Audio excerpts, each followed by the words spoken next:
지난해부터 그랬지만 한국이 간접적이긴 하지만 155mm 포탄을 수백만 발을 우크라이나에 결국 보내고 그다음에 뭐 살상 무기를 보내느니 마느니 하는 걸 대통령이 언급할 정도로 우리가 어쨌든 남북이 동시에 지금 유럽에서 벌어진 정쟁에 엄청나게 깊게 관여하고 있고, 예, 개입하고 그러니까 있고. 우리가 굉장히 이게 위험한 그렇죠. 상태입니다. 유럽이나 미국이 오히려 네. 뒤에서 뭐 어떤 면에서 뭐 이렇게 뒤에 앉아가지고 부추기고 그런 변화를 이용하려고 하는 혹은 네. 그런 이용하기 좋은 환경을 우리가 만들고 있잖아요. 안보 환경이 갑자기 악화됐어요. 그러니까요. 이 윤석열 정부 들어와서 더욱이 지금 일본에서 이시바 지금 총리가 교체됐는데 이미 기시다 정부 때부터 이미 추진했지만 일본의 그 재무장하고 네네. 예, 그다음에 자위대 27년까지 무려 43조 엔, 우리로 치면 뭐 수백조 엔을 지금 방위비 정해가지고 GDP 2% 이상으로 지금 잡겠다고 하는 그게 잡혀 있고, 이시바 총리는 또 우리로 지금 국방장관인데요. 방위청 때부터 방위청 장관이었고, 장관했죠. 방위성으로 성격된 이거 방위 대신이고, 네. 예, 말하자면 군사 안보 전문가예요, 이 사람이. 네네. 그 사람이 지금 아시아판 나토 얘기를 하고 있고 하는 판에 네. 지금 우리 남북이 이렇게 움직이는 그런 미래의 그런 구도에 아주 적합한 조건을 만들어주는 거죠. 지금 지난해 5월까지 이 윤석열 정부 1년 동안에 미국 미제 무기를 무려 18조 6,700억 원. 정도 200억 달러인데요. 예, 200억 달러인데 거의 문재인 정부 집권 5년간 무기 수입의 7배라서 세계 그렇습니다. 1위를 했답니다. 그렇습니다. 그래서 이게 세계 1위라는 게 무서운 게 참 사우디보다도 더 많이 지금 수입을 한 거거든요. 예. 좀 이런 상태로 지금 이게 가고 거기다가 보면은 사실 지금 뭐 평택 기지도 그렇지만 이 주한미군 방위비 부담 문제들, 사실 방위비가 아니라 주둔 비용 아니겠습니까?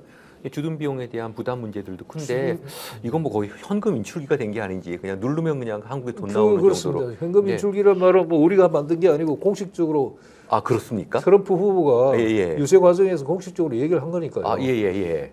한국은 그렇군요. 예, 미국 현금 인출기라고 네. 그렇게 얘기를 했어요. 네네. 그래서 사실은 이런 무기 거래는 이 무역 수지의 계상이 안 되거든요.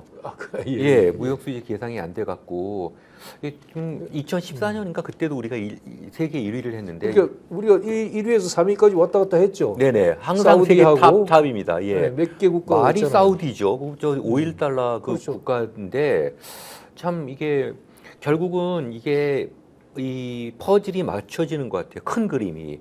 결국은 안보 환경이 불안해져야지 무기 수요가 증대되고, 그렇죠. 또 그 무기 수요를 통해서 무기 구매한 그 비용들은 결국은 양국의 정치 자금줄로 연결되는 거 아니겠습니까? 뭐 흔히 제일 큰 그래 거죠. 왔죠. 흔히 그래 왔죠. 네네. 그리고 이런 것들은 다 아까도 말씀드렸지만 공식적인 무역이나 금융의 계상이 안 되는 사실은 어두운 돈들이거든요. 그러니까 그런 것들이 이제 공식적인 합법적 정치자금과 관련 없이 이렇게 정치권에 흘러 들어간다는 건 사실 공공연한 사실 아니겠습니까? 그러니까 이게 또 규모가 굉장히 크잖아요. 네.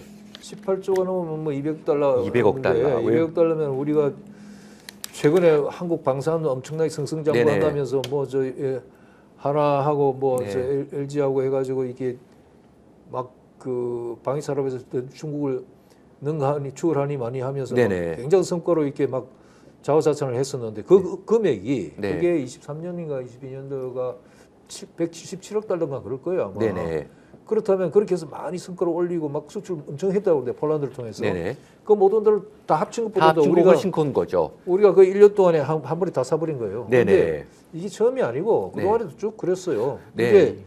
이게 보면은 물론 언급하셨듯이 문재인 집권 5년 동안의 산 것보다도 7배나 더 많이 샀다는데 그 시기가 보면은 윤 대통령이 취임하고 나서 얼마 안 있어서 한꺼번에 다 산 거예요. 한 번에 1년 만에. 마치 이거 무슨 뭡니까 이거 뭐라고 해야 됩니까? 정말 특별한 상황인데 또 하나는 이게 저는 뭐 전문가는 아닙니다. 이 무기 체계도 너무 한 나라에서 무기를 사오면은 이게 무기 체계도 너무 이게 집중화돼 있지 않습니까? 이건 다원화될 필요가 있는 건데 이건 여러 가지 얘기들이 있겠지만은 그래서 어쨌든 이게 이렇게 지금 아까 말씀 나눈 이런 그 최근에 있어서 급격히 악화된 안보 환경과 지금 이런 무기 수요의 밀집하는 증대 거 이런 있죠. 것들이 다 일치되는 것 같아요. 그래서 이런 있죠. 것들이 뭔가 항상 그렇거든요. 예. 미국도 지난 뭐 200년 동안 돈 필요 없는 전쟁했습니다. 예. 돈 필요 없는 전쟁했기 때문에 일본도 지금 방위 산업을 다시 강화하고 저 무기 수출 사무처인가 네. 사실상 없애버렸고, 네, 그다음에 저 미쓰비시니 옛날에 우리가 그 전시 그 전범 기업이라고 했던 그런 재벌들이 공식적으로 해체됐지만 네. 사실은 그 뿌리는 그대로 남아 있거든요. 그쪽이 지금 우리 그 KF-21이라고 첨단 전투기 지금 만든 그런 방식대로 지금 이탈리아, 영국하고 삼국 협정으로 해가지고 제6세대 지금 전투기 만든다고 지금 공식적으로 합의를 네네. 했고 그걸 추진하고 있고, 그걸 막고 하는 기업들이 다 옛날에 말하면 그 전문 기업들이에요. 미쓰비시라든가 미쓰이라든가 그런 기업들이 지금 그쪽으로 해가지고 지금 22년도 말에 소위 안보 3법 그 3문건 개정이라고 그래가지고 거기에 걸림돌이 될 만한 여러 가지 장애 요소들을 법적으로 다 제거해 버렸어요.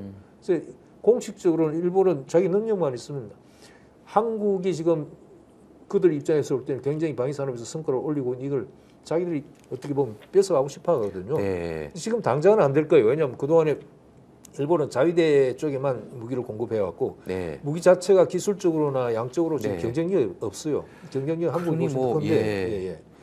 그런데 일본이 그걸 이제 역전시키려고 하고 있거든요.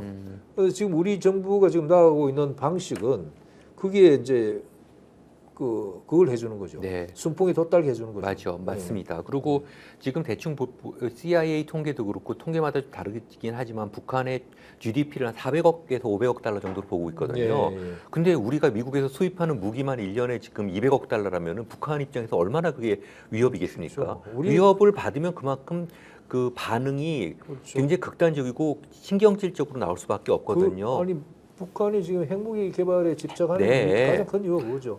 북한 GDP에 아마 총액보다 우리나라 국방비 자체만 네. 국방비가 더 많을 수 있어요 지금 액수로 보면. 그러니까요. 저도 예, 지금 예. 그 말씀을 드리는데 대체적으로 그거를 이 통계가 다양하지만 제가 일부러 CIA 통계를 한번 봤습니다. 그러니까 미국 입장에서 봤을 때도 보수적으로 잡아도 북한의 전체 GDP하고 우리 국방비가 비슷할 정도인데 그 중에서 200억 달러를 미제 무기 첨단 무기를 사오면은 이거를 지금 말씀하신 것처럼 지금 북은요. 핵을 가진 상대방입니다. 그리고 어쨌든 중화기로 무장돼 있거든요. 그러니까 최근에는 또 왜 대북 확성기법 방송을 하니까 이 접경 지역에서는 북한에서 짐승 소리하고 귀신 이렇게 소리를 계속 맞방송을 한답니다. 그래서 그 접경 지역에서는 살 수가 없다고 그래서 저 며칠 전에 그 김동연 경기도지사가 제발 지금 이거 다 양측에서 중지해라라고 그렇게 좀 요청을 했어요. 이거 사실은 아무런 우리한테 실익이 없는 거 아닙니까? 확성기 방송을 하고 확성기 방송 듣고 그다음에 쓰레기 풍선이 오고 무인기가 날아가서 노동당 1호 청사위에서 막 김정은은 뭐 민족 반역자다 이런 식의 남을 그렇게 공격해서 우리한테 얻는 실익이 뭔지 모르겠는데 결국은 이거를 이런 결국 이 안보 환경을 악화시켜서 이를 통해서 이득을 얻는 세력. 그러니까 우리가 여기 제일 쉽게 알 수 있는 거는 이거를 추진하는 세력은 이를 통해서 이득을 얻는. 그러겠죠. 네. 전체적으로 보면 결국 평화 공존과 적대적 균형이라는 게 이제 전후 이제 저 한국 전쟁 휴전 이후에 이제 이 흐름인데. 지금 현재는 적대적 균형 세력들이 완전히 원사이드로 가고 있는 것 같아요. 예, 지금 상황이 아주 그런 면에서는. 그런데 그 핵심 고리라고 그럴까? 그걸 모든 걸 예전에도 이런 상황이 기본 구조적으로는 딱 정립되어 있었는데 네. 그게 이렇게 지금처럼 막 이렇게 한쪽으로 막 미친 듯이 흘러가지 않았던 이유는 네. 한국 내 역대 정권, 특히 민주화 이후 정권들이 그걸 계속 거부했고 제어했죠. 그럼요. 예. 그쪽 요구에 그대로 따르지 않고 항상 갈등을 빚더라도 이렇게 우리 국내 여론 그걸 반영해 왔는데 지금 윤석열 정부 이후에는 그 장치가 없어져 버렸어요. 네네. 오히려 더 앞장서서 그들과 지금 거의 합작하듯이 하는 식으로 가버리니까 아무런 제동 장치가 없어졌고 결국은 그리고 네, 여당 내 국방위원 그다음에 안보실장 뭐 청와대 주요 라인들이 이 적대적 균형을 더 확대 재생산 증폭시키기 위해서 뭐 치어리더처럼 막 그냥 불쏘시개에다가 불을 하는 것 같습니다. 저는 이 방송을 하면서 어떨 때는 굉장히 좀 어떤 좌절감이 뭐 아무리 이렇게 얘기를 해봤자 뭐 이게 바뀔 것인가 참 제가 살면서 봐도 참 악은 선보다 집요한 것 같습니다. 예. 지금 이걸 우리나라 또 그 정치 구조 이걸 지금 제어 못하게 돼 있잖아요. 지금 네. 대통령은 무슨